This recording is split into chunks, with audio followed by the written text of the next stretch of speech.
we will study our poem in is The Nothing Days.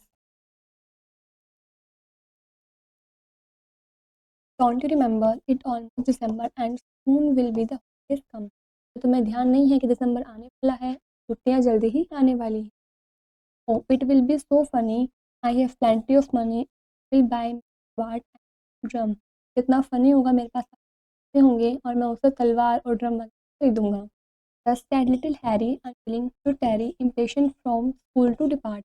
ये छोटा सा जो हैरी है वो बोल रहा है, बिल्कुल अनविलिंग होकर के, बेसब्री से वो स्कूल से छुट्टी चाहता है, जल्दी बाहर निकलना चाहता है. But we shall discover this holiday lover knew little what was in his heart. लेकिन हमें डिस्कवर करना है कि जो छुट्टियां हैं वो छोटे से बच्चे के दिल में, जो इतना चाहता है इन छुट्टियों को, उसके दिल में क्या है इस बारे में, छुट्टियों को लेकर के.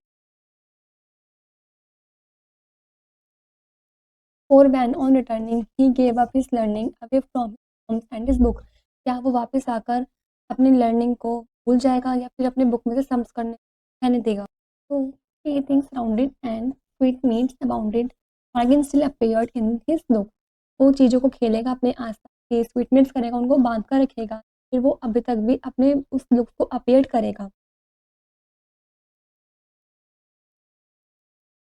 तो first day delighted his toys were now slighted and thrown away out of his sight.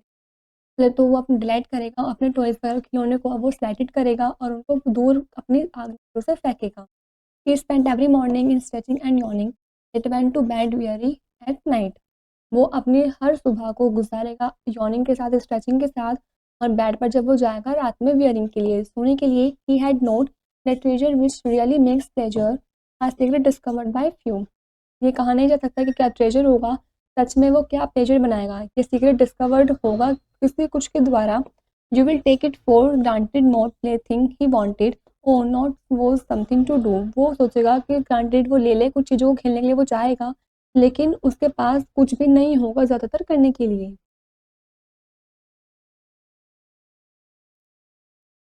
We must have employment to give us enjoyment and pass the time cheerful away. हमें एम्प्लॉयमेंट देना चाहिए, उसको एन्जॉयमेंट देनी चाहिए, और समय जैसे कि चेयरफुल गुजरता जा रहा है टाइम, उसको पास करना चाहिए.